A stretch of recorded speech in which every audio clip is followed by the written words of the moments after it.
জুলাইতে বিশেষ করে যখন আমি অ্যারেস্ট হই, জি আমাকে যখন রিমান্ডে নিয়ে যাওয়া হয়, এবং সেই রিমান্ডের ওই স্মৃতিগুলো আমাকে এখনো অনেকটা সময় মানে কিছুটা শঙ্কিত করে তোলে।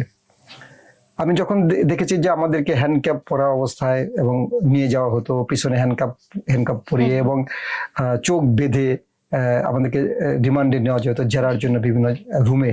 আমরা জানতাম না যে কোন রুমে আমাদেরকে নিয়ে যাওয়া হচ্ছে।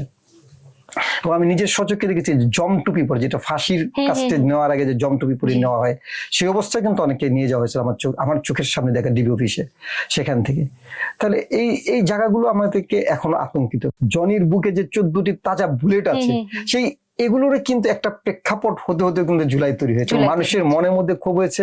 এবং জুলাই আন্দোলনটা কিন্তু পুরো জাতির, পুরো জনগণের, এবং স্টুডেন্টরা সেটাকে সূত্রপাত করেছে, পুরো জাতি সেখানে জয়েন করেছে। এবং সেখানে কিন্তু এই অংশগ্রহণের ফলে বোঝা যাচ্ছে যে এইটা কিন্তু মানুষের দীর্ঘদিনের ক্ষোভ, পুঞ্জীভূত ক্ষোভ, সেটার বাস্তবায়নই হয়েছে জুলাই। এবং যার কারণে কিন্তু আজকে আমরা এই যে আপনি স্টুডিওতে আজকে কথা বলতে পারছি, সেটা যদি 5 তারিখ না হতো হয়তো বা স্টুডিওতেও আসতে পারতাম না।